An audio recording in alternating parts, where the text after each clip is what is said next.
नमस्कार। आज की इस चर्चा में हम एक बहुत ही शानदार अवसर की बात करने वाले हैं। आज हम सीमा सड़क संगठन यानी बीआरओ के भर्ती विज्ञापन संख्या 01-2026 का एकदम बारीकी से विश्लेषण करेंगे। इसमें ड्राफ्ट्समैन, हिंदी टाइपिस्ट और कई अन्य पदों की बम्पर रिक्तियां निकली हैं। सच कहूं तो रक्षा मंत्रालय के तहत जनरल रिजर्व इंजीनियर फोर्स में शामिल होने का ये एक बेहतरीन मौका है। लेकिन यहां एक बहुत बड़ा लेकिन है। जैसा कि हम आगे देखेंगे, इसके नियम इतने सख्त हैं कि एक छोटी सी गलती भी भारी पड़ सकती है। तो चलिए बिना किसी देरी के इस पूरी अधिसूचना को डिकोड करते हैं और समझते हैं कि इसमें सफल होने का असली सीक्रेट क्या है। आज की हमारी इस चर्चा का रोड मैप मुख्य रूप से 6 हिस्सों में बटा होगा। सबसे पहले एक संक्षिप्त परिचय, फिर रिक्तियां और भूमिकाएं, उसके बाद पात्रता के सख्त नियम, चयन के विभिन्न चरण, एक बेहद जरूरी आवेदन मास्टर क्लास और अंत में कुछ बहुत ही महत्वपूर्ण तिथियां और चेतावनियां। तो आइए सबसे पहले भाग परिचय से शुरुआत करते हैं और देखते हैं कि असल में ये मौका कितना बड़ा है। 999, जी हाँ, बिल्कुल सही सुना। इस भर्ती अभियान के तहत तकनीकी और प्रशासनिक पदों पर कुल मिलाकर ठीक 899 रिक्तियां उपलब्ध हैं। सरकारी नौकरी के लिहाज से देखें तो ये एक बहुत ही प्रभावशाली आंकड़ा है। देश भर के योग्य उम्मीदवारों के लिए ये एक स्थायी करियर का दरवाजा खोलता है। लेकिन ये 899 नौकरियां किसी एक पद के लिए नहीं हैं, बल्कि ये अलग अलग भूमिकाओं में बटी हुई हैं। अब अगर हम इन नौकरियों को थोड़ा बांट कर देखें तो तस्वीर और भी साफ हो जाती है। सबसे बड़ा हिस्सा जाता है स्टोर कीपर टेक्निकल को, जिसमें अकेले 300 रिक्तियां हैं। इसके ठीक बाद ऑपरेटर कम्युनिकेशन का नंबर आता है, जिसमें 261 पद हैं, और फिर ऑपरेटर एक्सकेवेटिंग मशीनरी के लिए 207 पद। इलेक्ट्रिशियन, ड्राफ्ट्समैन और हिंदी टाइपिस्ट के लिए भी अच्छी खासी जगह है। इसका सीधा सा मतलब यह है कि जिन लोगों का बैकग्राउंड तकनीकी है, उनके लिए यहां बहुत स्कोप है। चलिए अब आगे बढ़ते हैं अपने दूसरे और शायद सबसे महत्वपूर्ण हिस्से की तरफ, पात्रता नियम यानी एलिजिबिलिटी। देखिए, ये नियम बहुत ही सख्त है और आगे बढ़ने से पहले इसे जानना सबसे जरूरी है। आधिकारिक अधिसूचना के पहले ही पन्ने पर बिल्कुल साफ और बड़े अक्षरों में लिखा है कि ये भर्ती अभियान विशेष रूप से केवल भारतीय राष्ट्रीय पुरुषों के लिए ही है। यानी इस विशिष्ट विज्ञापन के तहत महिला उम्मीदवारों के आवेदन स्वीकार नहीं किए जाएंगे। ये एक ऐसा बुनियादी मानदंड है जिसे बिल्कुल भी नजरअंदाज नहीं किया जा सकता। अब उम्र की बात कर लेते हैं। सामान्य यानी अनारक्षित वर्ग के लिए ये सीमा 18 से 27 वर्ष तय की गई है। लेकिन हाँ, सरकारी नियमों के अनुसार आयु में छूट का भी स्पष्ट प्रावधान है। अनुसूचित जाति और अनुसूचित जनजाति के लिए 5 साल की छूट है, जबकि अन्य पिछड़ा वर्ग के लिए ये 3 साल है। यहाँ सबसे अहम बात यह है कि अपनी उम्र का हिसाब लगाने के लिए जो कट ऑफ तारीख दी गई है वो 1 जून 2026 है। इसी तारीख के आधार पर तय होगा कि कोई पात्र है या नहीं। अब आते हैं पढ़ाई लिखाई पर। सिर्फ स्कूल पास कर लेना यहां काफी नहीं होगा। हर पद की अपनी एक खास तकनीकी मांग है। उदाहरण के लिए, अगर स्टोर कीपर टेक्निकल के लिए आवेदन करना है तो 12वीं पास होने के साथ साथ वाहनों से जुड़े स्टोर कीपिंग का ज्ञान होना मस्ट है। वहीं ऑपरेटर पदों के लिए भले ही न्यूनतम शिक्षा 10वीं पास हो, लेकिन भारी मोटर वाहन का ड्राइविंग लाइसेंस या आईटीआई से वायरलेस ऑपरेटर का प्रमाण पत्र होना बिल्कुल अनिवार्य है। बिना सही सर्टिफिकेट के बात नहीं बनेगी। भाग 3, चयन के चरण। अब देखते हैं कि इस पूरी परीक्षा का सिलेक्शन प्रोसेस क्या होगा। इस पूरे सफर को 4 अलग अलग और मुश्किल स्टेप्स में बांटा गया है। सबसे पहले होगी लिखित परीक्षा। इसे पास करने वाले ही शारीरिक दक्षता परीक्षा और ट्रेड टेस्ट तक पहुंचेंगे।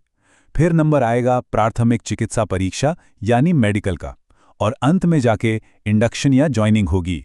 लेकिन यहां एक बहुत बड़ी चेतावनी है। ये पूरी तरह से एक नॉकआउट प्रक्रिया है। किसी भी एक स्टेप में फेल होने का सीधा सा मतलब है गेम ओवर, तुरंत बाहर। लिखित परीक्षा के नियम सच में बहुत सख्त हैं। इस ओएमआर आधारित परीक्षा में सिर्फ और सिर्फ नीले या काले बॉल पॉइंट पेन का ही इस्तेमाल किया जा सकता है। पेपर द्विभाषी होगा, मतलब अंग्रेजी और हिंदी दोनों में। और सबसे जरूरी बात, पास होने के लिए जो कट ऑफ है वो बिल्कुल फिक्स है। अनारक्षित, ईडब्ल्यूएस और ओबीसी के लिए कम से कम 50% अंक लाना अनिवार्य है, जबकि एससी और एसटी के लिए ये 40% है। इससे 1 नंबर भी कम आया तो फॉर्म सीधा रिजेक्ट हो जाएगा। और अब बात करते हैं उस चरण की जो शारीरिक रूप से सबसे ज्यादा थका देने वाला है। दौड़ में 10 मिनट के अंदर 1 मील पूरा करना होगा, जो क्वालिफाइंग है। लेकिन असली अग्नि परीक्षा तो मेडिकल बोर्ड की होती है। चूंकि बीआरओ पहाड़ों और ऊंचाई वाले इलाकों में काम करता है, इसलिए इनके मेडिकल स्टैंडर्ड आसमान छूते हैं। एक दिलचस्प लेकिन बहुत कड़ा नियम यह है कि शरीर पर स्थायी टैटू पूरी तरह से बैन है। हाँ, बाह के अंदरूनी हिस्से को छोड़कर कोई भी मामूली सा शारीरिक डिफेक्ट तुरंत बाहर का रास्ता दिखा सकता है। चलिए अब अपने चौथे सेक्शन की ओर चलते हैं, आवेदन मास्टर क्लास। ये शायद इस पूरी चर्चा का सबसे अहम हिस्सा है। फॉर्म भरना यहाँ कोई बच्चों का खेल नहीं है। जीआरई सेंटर फॉर्म की जांच में जबरदस्त सख्ती बरतता है।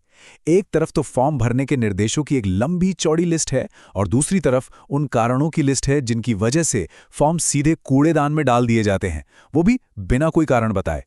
एक छोटी सी तकनीकी चूक और पूरी मेहनत पर पानी फिर सकता है। तो आखिर फॉर्म रिजेक्ट क्यों होते हैं? बहुत ही आम सी गलतियों की वजह से। सोचिए, किसी ने फॉर्म भरा लेकिन साइन करना भूल गया, या अंगूठे का निशान लगाया लेकिन वो धुंधला हो गया, या फिर फोटो ही लगाना भूल गया। ऐसे फॉर्म्स तुरंत रिजेक्ट कर दिए जाते हैं। इसके अलावा अगर आवेदन की अंतिम तारीख तक शैक्षिक योग्यता पूरी नहीं है, उम्र कम या ज्यादा है, या फिर फॉर्म किसी गलत पते पर भेज दिया गया है, तो उस पर विचार ही नहीं किया जाता। इन छोटी छोटी बातों का ध्यान रखना बहुत जरूरी है। अब कागजी कार्रवाई के कुछ ऐसे नियम सुनिए जो शायद थोड़े हैरान कर दें। फॉर्म का प्रिंटआउट केवल अच्छी क्वालिटी वाले A4 बॉन्ड पेपर पर ही होना चाहिए जिसका वजन 75 GSM हो, और हाँ, प्रिंट सिर्फ कागज के एक तरफ होना चाहिए, दोनों तरफ नहीं। इसके अलावा एक और कमाल का नियम है, फॉर्म में जो फोटो लगाई जा रही है बिल्कुल उसी सेम फोटो की 12 कॉपियां भविष्य के लिए अपने पास सुरक्षित रखनी होंगी।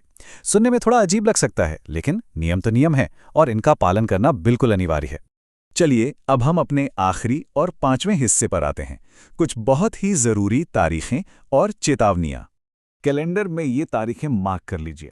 आवेदन भेजने का सिलसिला 21 मई 2026 से शुरू हो रहा है। फॉर्म जमा करने की जो स्टैंडर्ड लास्ट डेट है वो 4 जुलाई 2026 है, यानी पूरे 45 दिन का समय। लेकिन अगर कोई असम, मेघालय या लद्दाख जैसे दूर-दराज के इलाकों से हैं, तो उनके लिए ये समय सीमा 60 दिन तक बढ़ाई गई है, यानी 19 जुलाई 2026 तक। एक बात पक्की है, इन तारीखों को चूकने का मतलब है एक बहुत बड़े मौके को हाथ से जाने देना। इस पूरी प्रक्रिया में किसी भी तरह की धोखाधड़ी से बचने के लिए बीआरओ ने एक बहुत ही सख्त ऑफिशियल चेतावनी दी है। साफ शब्दों में कहा गया है कि नौकरी का झांसा देने वाले दलालों से बिल्कुल दूर रहना है। ये पूरी की पूरी चयन प्रक्रिया 100% पारदर्शी है और विशुद्ध रूप से केवल मेरिट यानी योग्यता के आधार पर ही होगी। किसी भी शॉर्टकट या गलत तरीके को अपनाने का नतीजा सिर्फ और सिर्फ उम्मीदवारी का रद्द होना ही होगा। तो इस पूरे विश्लेषण के बाद एक बात तो एकदम साफ है, बीआरओ का ये मौका जितना बड़ा है, इसका रास्ता उतना ही मुश्किल है। सख्त नियम, थका देने वाले फिजिकल टेस्ट और कागजी कार्रवाई में गलती की कोई गुंजाइश नहीं। यहाँ एक छोटी सी चूक भी माफ नहीं है। तो इतने सब के बाद असली सवाल यही है, क्या इन सभी नियमों को ध्यान में रखते हुए आज एक बिल्कुल परफेक्ट, बिना किसी गलती वाला फॉर्म भरने की पूरी तैयारी है? इसी सवाल के साथ आज की ये चर्चा यहीं खत्म करते हैं। इतनी बारीकी से हमारे साथ जुड़ने के लिए बहुत बहुत धन्यवाद।